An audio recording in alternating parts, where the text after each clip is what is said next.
Au milieu des turbulences, la relation de Van Damme avec Lapierre s'est effondrée, le ramenant dans les bras de Gladys Portug, la femme avec laquelle il partageait son lien le plus durable.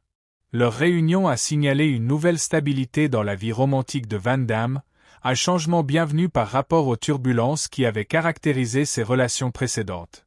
Malgré les défis, y compris une demande de divorce de Portug en 2015, le couple a démontré une résilience remarquable, surmontant les obstacles et se réconciliant.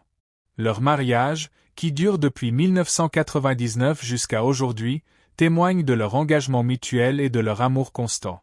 En septembre 2017, un incident impliquant le fils de Jean-Claude Van Damme, Nicolas Van Varenberg, a envoyé des ondes de choc à travers la famille Van Damme et le public, mettant en lumière un chapitre sombre loin des paillettes d'Hollywood. L'arrestation de Van Varenberg à Tempe, Arizona, pour avoir prétendument retenu son colocataire en otage sous la menace d'un couteau, marquait une rupture brutale avec la violence chorégraphiée associée au film de son père. L'incident a débuté de manière apparemment anodine. Une caméra de surveillance a capté quelqu'un frappant un mur d'ascenseur dans le complexe d'appartements University House, près de l'Université d'État de l'Arizona. Cependant, ce qui semblait être une perturbation mineure s'est transformé en une situation critique lorsque les forces de l'ordre ont suivi une traînée de sang depuis l'ascenseur jusqu'à l'appartement de Van Varenberg au 10e étage. La police s'est alors retrouvée face à une situation tendue, Van Varenberg retenant présumément son colocataire en otage pendant 2 heures. La fille de Jean-Claude Van Damme, Bianca, représente une force singulière dans l'univers des arts martiaux et du divertissement. Combinant grâce, beauté et une maîtrise redoutable des arts martiaux, elle défie les stéréotypes traditionnels. Malgré ses traits de mannequin, cheveux bruns et lèvres pulpeuses, Bianca n'est pas qu'un simple visage dans la foule. Sous cette apparence se cache une artiste martiale exceptionnelle, déterminée à briser les conventions et à inspirer les autres. L'éveil d'une guerrière. Le parcours de Bianca dans les arts martiaux n'était pas initialement son choix. À l'âge de 7 ans, sa mère bodybuildeuse, reconnaissant l'importance de la discipline, l'a poussée vers cet univers. La jeune Bianca, qui préférait alors le ballet et le patinage de vitesse, a d'abord résisté. Ironiquement, c'est une blessure qui l'a finalement dirigée vers les sports de combat. Cette réorientation forcée s'est révélée être un tournant décisif dans sa vie. Avec le temps, Bianca a embrassé pleinement les arts martiaux, reconnaissant leur potentiel transformateur tant physique que mental. Son dévouement et sa persévérance l'ont façonnée en une combattante accomplie. Sa philosophie unique sur la féminité et la force reflète sa personnalité multifacette. Je veux montrer aux petites filles et aux petits garçons que vous pouvez être physique et féminine, déclare-t-elle souvent, que vous pouvez croiser vos jambes à la table du dîner et ensuite botter des fesses d'une manière agréable et féminine. Le talent et le dévouement de Bianca lui ont ouvert des portes dans l'industrie du cinéma d'action. En 2008, elle fait ses débuts aux côtés de son père dans The Shepherd, Border Patrol, inaugurant une série de collaborations qui les verront partager l'écran dans 7 projets différents. Ces expériences ont contribué à affiner ses compétences et à établir sa réputation de star montante. Initialement, Bianca a choisi d'utiliser le nom de Van Varenberg, une décision consciente visant à se forger une identité distincte de l'héritage imposant de son père. Cette démarche témoignait de sa volonté de tracer sa propre voie dans l'industrie du divertissement.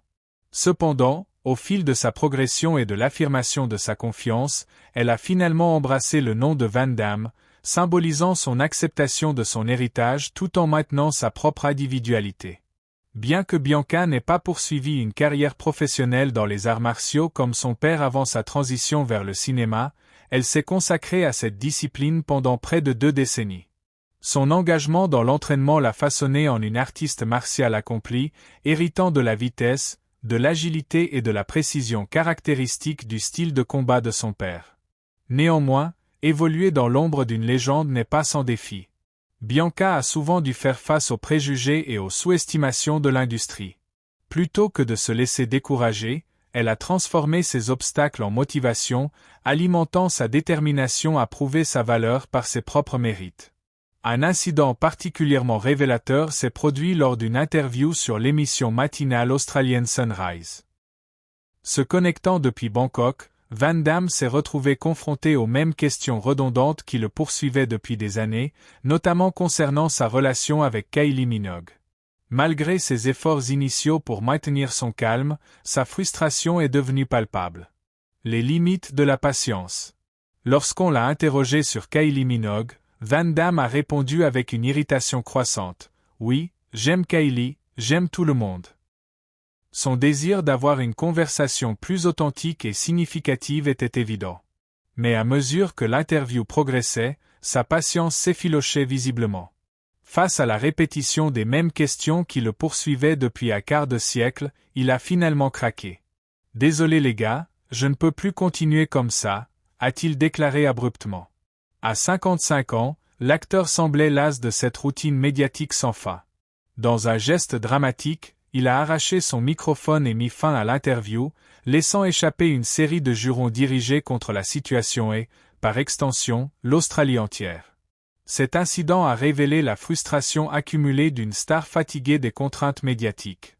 En 2017, Van Damme s'est retrouvé au centre d'une nouvelle polémique suite à sa participation à une publicité pour Ultratune, une société australienne de services automobiles. Ce qui devait être une publicité divertissante s'est transformé en débat sociétal.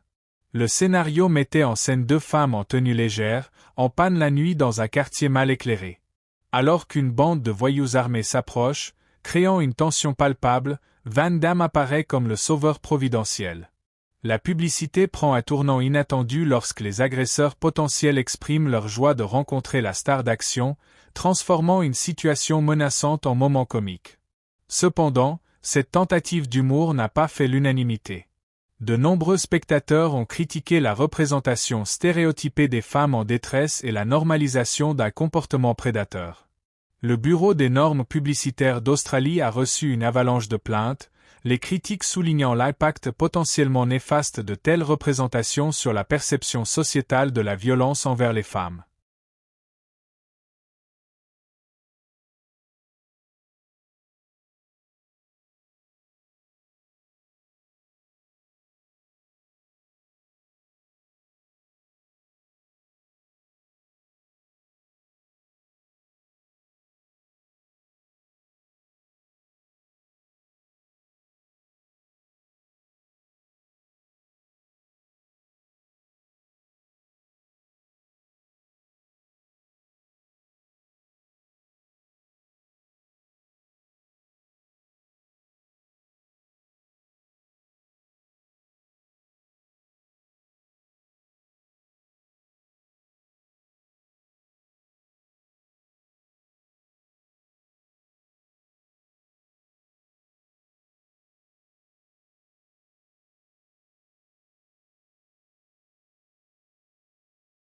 Fin 2016, Amazon Prime a surpris le public en dévoilant un projet inattendu, Jean-Claude Van Johnson.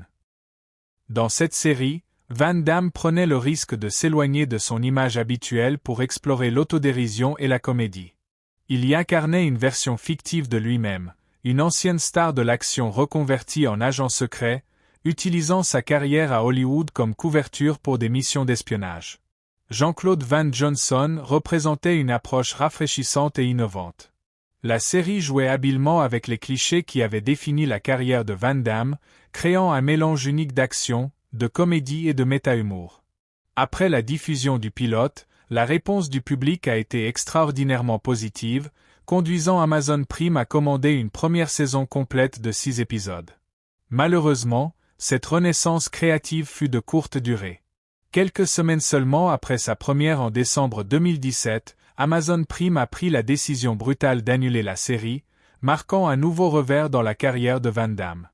La descente de Van Damme dans la spirale de la toxicomanie représente l'un des chapitres les plus sombres de sa vie. Sa dépendance à la cocaïne atteignait des proportions alarmantes, consommant jusqu'à 10 grammes par jour, un niveau de consommation qui lui coûtait environ $10 000 par semaine. Cette addiction ne ravageait pas seulement ses finances, mais aussi sa santé et sa carrière. En 1999, une accusation de conduite en état d'ébriété est venue s'ajouter à ses problèmes, soulignant la gravité de sa situation.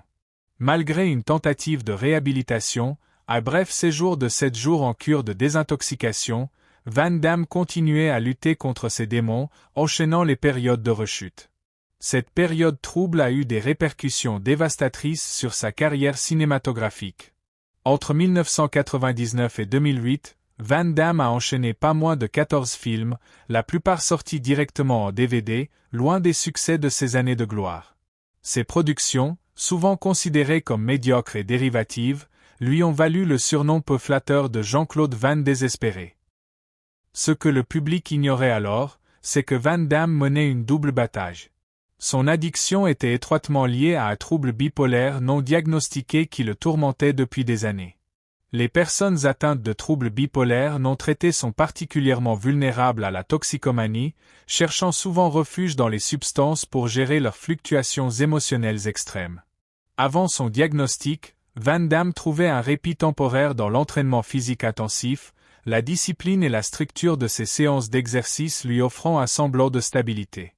Mais les moments les plus sombres incluaient des pensées suicidaires, témoignant de la profondeur de sa détresse. Reconnaissant que la véritable guérison nécessitait d'affronter les causes profondes de son addiction, Van Damme a entrepris une transformation profonde. Il a commencé par confronter ses insécurités et reconstruire son estime de soi. Sa décision d'arrêter la cocaïne cold turkey, du jour au lendemain, a marqué un tournant décisif dans son parcours de rétablissement. Avec une clarté d'esprit retrouvée, Van Damme a entrepris de reconstruire sa vie. Sa réconciliation avec Gladys Portug et son engagement à gérer son trouble bipolaire de manière positive ont témoigné de sa détermination à changer. En 1997, une nouvelle controverse est venue ébranler la légende Van Damme. Frank Dux, le kickboxer dont la vie avait inspiré Bloodsport, le film qui avait lancé la carrière de Van Damme, a intenté un procès contre l'acteur.